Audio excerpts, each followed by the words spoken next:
Oke, halo selamat pagi, siang, sore, dan malam. Nah, untuk tema hari ini adalah ikan siklit saya berkembang biak. Jadi ini adalah ikan siklitnya ya. Jadi ini menurut sellernya adalah ikan siklit Aulonocara baensi. Nanti saya akan perlihatkan yang jantannya.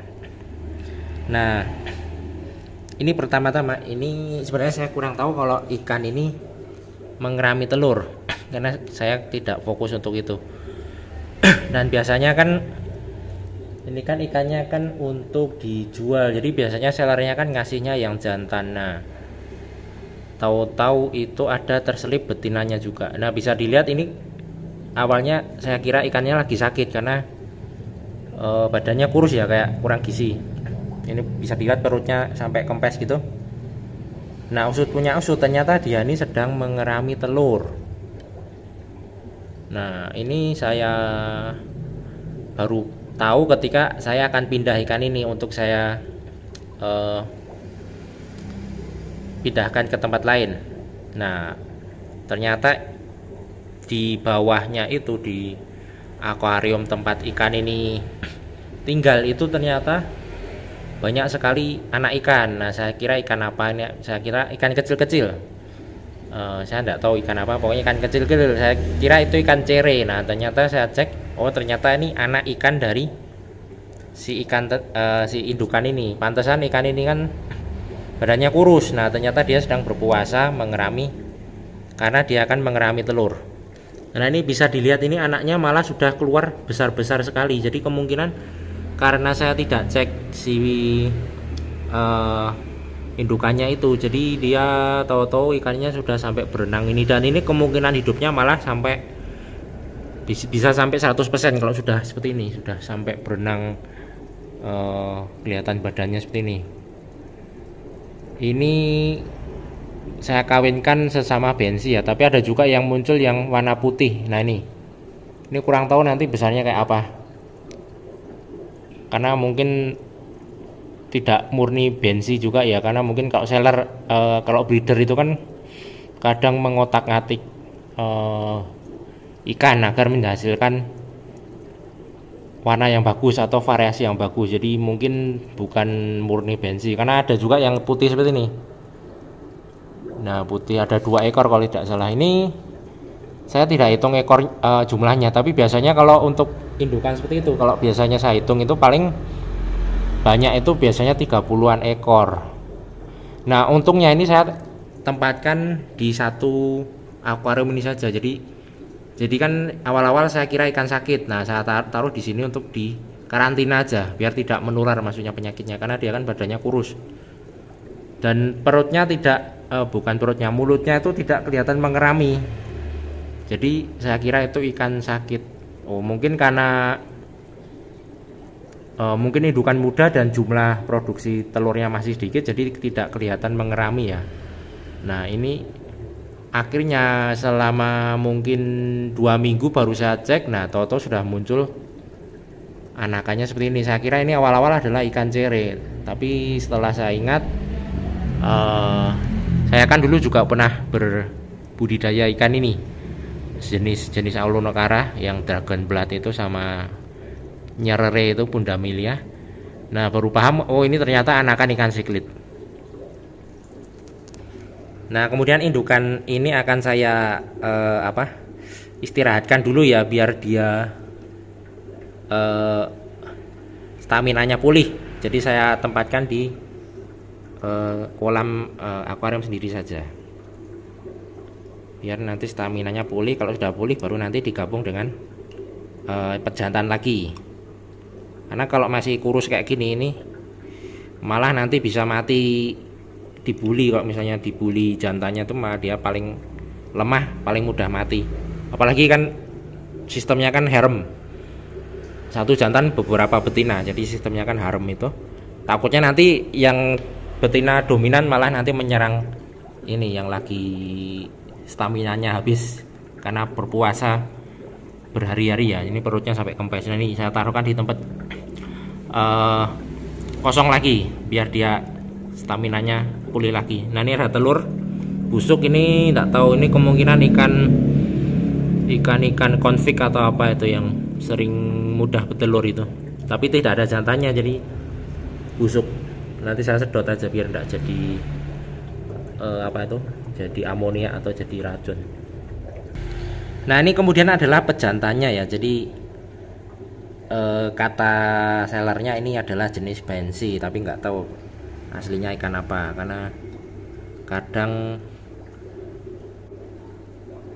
namanya tidak sesuai, karena kan tidak tahu tidak tahu kalau ini murni bensi atau sudah hybrid atau apa, kan kurang tahu. Kalau mau lebih detail itu bisa langsung ke seller Cichlid yang memang terpercaya untuk itu. Nah, ini contoh jantannya. Jadi kemarin saya beli berapa tuh? Beli 6 atau 5 itu. Yang jadi jantan cuma seperti ini. Cuma satu aja, yang lainnya tuh warna polosan abu-abu. Nah, saya kira kemungkinan itu adalah, kalau menurut saya itu bisa jadi jantan yang masih kalahan, itu masih belum dominan, belum alfa maksudnya. Kalau ini kan sudah alfa, ini yang paling menonjol.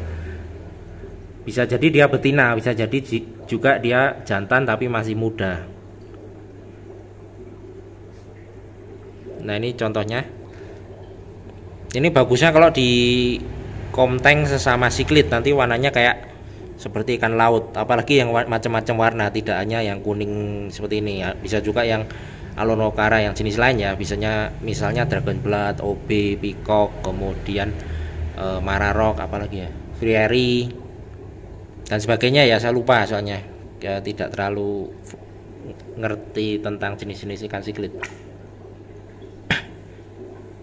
Nah, ini contohnya. Nah, ini kalau mau beranak pinak, jadi kita gabungkan saja dengan sesama betina yang jenisnya sama atau jenisnya lain, itu juga masih bisa. Misalnya Alonokara Dragon Blood atau Alonokara OB yang betina itu dikawinkan dengan ini juga bisa. Nanti anaknya munculnya macam-macam. Soalnya pernah saya mengawinkan itu OB Peacock jantan sama Dragon Blood. Nah, munculnya macam-macam. Ada yang mirip OB Peacock, ada yang mirip Dragon Blood, ada yang mirip jenis lain. Pokoknya nanti munculnya macam-macam. Oleh karena itu nanti tidak jelas ini jenis apa gennya. Jadi biasanya disebut Alonokara hybrid karena tidak jelas. Kalau mau stabil gennya itu sebaiknya dikawinkan sesama jenis. Misalnya nih bensi, nah nanti kita cari yang jenis bensi juga. Nanti keturunannya pasti akan mayoritas dominan, akan nanti munculnya seperti ini, bensi juga. Kalau mau ini tidak merusak gen. Tapi kalau mau bervariasi ya terserah juga. Tapi biasanya kalau sudah bervariasi itu kita mau mencoba berinovasi ya, bukan bervariasi. Berinovasi itu biasanya nanti kalau salah mengawinkan itu bisa nanti hasilnya kurang bagus, atau bisa nanti harganya malah turun, atau bisa juga kebalikannya. Kalau misalnya dapat jackpot misalnya yang warnanya bagus banget, itu malah nanti harganya bisa naik. Jadi tergantung hoki-hokian aja. Kalau pas hoki ya bisa jadi cuan, kalau enggak ya sudah gitu aja. Nah, ini ikannya akan saya gabungkan ke community tanknya yang betina, biar dia nanti menghasilkan anak lagi. Ini betinanya. Nah, enaknya ikan Cichlid seperti ini tuh dia tuh tahan banting ya, maksudnya bukan terus dibanting terus tahan. Maksudnya itu dengan peralatan yang minim, seperti hanya memakai ini saja, aerator sama spong filter ini, ikan ini masih tetap hidup. Kemudian akuariumnya tidak usah terlalu luas, dia masih tetap hidup. Nah, ini saya pakai akuarium yang kecil ya, mungkin hanya ukuran 20 kali 30. Di sini saya isi satu jantan 4 betina. Kenapa satu jantan 4 betina? Karena nanti kalau satu jantan 1 betina itu biasanya nanti kalau pas jantannya birahi itu nanti bisa habis dibuli si betinanya itu. Kalau betinanya belum punya telur, dan tidak mau melayani jantannya itu nanti habis dibully. Nah, terus bisa mati konyol nanti, tahu-tahu mati. Nah kalau ada 4 ini nanti si jantan ini bisa apa ya, menggilir betinanya nih. Misalnya ada betina yang sudah siap kawin, sudah ada telurnya. Nah, dia nanti akan mengejar yang betina yang ada telurnya itu. Jadi yang betina lain bisa istirahat dulu atau bisa tidak jadi sasaran buliannya. Jadi seperti itu. Jadi yang kedua, biar si jantan ini tidak hanya fokus mengejar satu target aja. Nah, kalau ada 4 betina ini kan dia nanti akan mengejar banyak target. Jadi tidak fokus ke satu target aja. Jadi yang satu dikejar, nanti yang satunya istirahat dulu, istirahat di atas biasanya. Nanti dikejar lagi yang di atas, nah yang satunya lagi istirahat. Jadi tidak capek, jadi ada waktu jeda untuk istirahat. Akhirnya nanti itu kelangsungan hidupnya akan tinggi ya. Jadi jarang ada yang mati karena dibully. Jadi itu pengalaman saya membreeding ikan siklit. Ini sebenarnya gampang susah ya. Gampangnya itu daya tahannya tinggi. Ya susahnya itu ya itu tadi nanti proses itunya apa, pengecekan telur itu. Misalnya kita harus rajin-rajin mengamati ikan yang sudah mengerami telur. Kalau sampai telat itu bisa nanti anakannya itu bisa misalnya anakannya keluar di sini, nah nanti bisa habis dimakan oleh teman-temannya nih. Atau kalau terlalu cepat membuka membuka telurnya itu, bukan membuka telur, membuka mulutnya si betina itu nanti bisa juga nanti telurnya akan busuk. Jadi itu saat membuka telurnya itu harus membuka mulutnya, maksudnya itu harus waktunya pas. Jadi harus minimal sudah ada kepala sama ekor, sama telur, biasanya telur, kepala, ekor. Nah kalau sudah ada itu, kemungkinan besarnya itu, kemungkinan hidupnya itu tinggi. Kalau hanya telur saja itu kemungkinan hidupnya itu hanya 5% saja. 95%-nya itu hoki, keberuntungan. Nah jadi harus itu timingnya tepat. Nah sebaiknya kalau mau membuka itu ketika sudah mengerami telur kelihatan itu jangan langsung dibuka, tetapi kita pisahkan ikan tersebut di tempat yang sepi seperti ini kan, tempat sendiri.